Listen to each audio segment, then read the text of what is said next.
Vous avez joué du piano? Eh bien, je dois malheureusement vous dire que votre adolescent ne jouera pas forcément du piano. Vous êtes amateur de Chopin, il n'aimera pas forcément Chopin.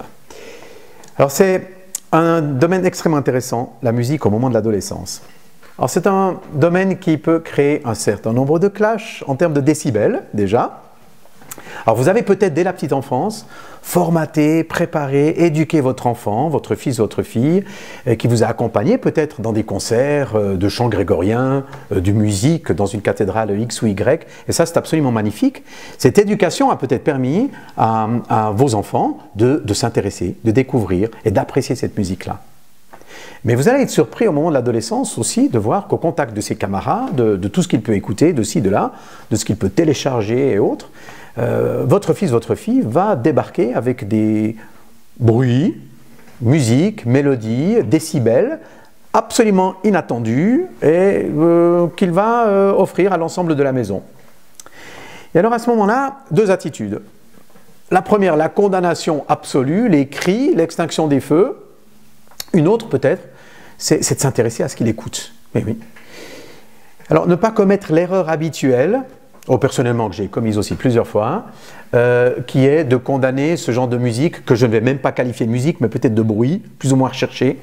Là, je touche finalement au choix de mes enfants, je touche à leur goût. Donc j'évite peut-être la condamnation absolue et la mise à l'index. Et peut-être que j'apprends à écouter ce qu'il écoute.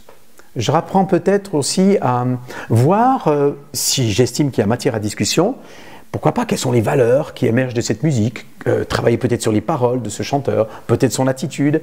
Et si quelque chose me dérange, quelque chose me heurte, j'ai l'impression aussi peut-être que le message véhiculé n'est pas bon, n'est pas sain, S-A-I-N, pour mon fils ou ma fille, alors en m'intéressant à ce groupe, en m'intéressant à cette musique, en allant peut-être visionner quelques-uns des clips, en essayant peut-être juste d'ouvrir la porte du dialogue encore une fois, je vais trouver un terrain qui ne sera pas le terrain de l'affrontement, mais qui sera le terrain de la discussion.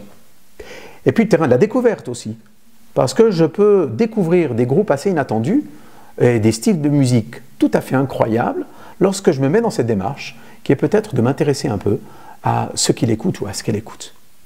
Autre élément intéressant à l'adolescence, c'est le fait aussi que votre fille, votre fils risque de débarquer un bel après-midi avec un groupe absolument incroyable qu'il vient de découvrir dans un remix magnifique qui s'appelle les Beatles, qui semblerait avoir de l'avenir. Et vous allez sûrement découvrir que vos jeunes vont se mettre à écouter des groupes qui avaient marqué votre adolescence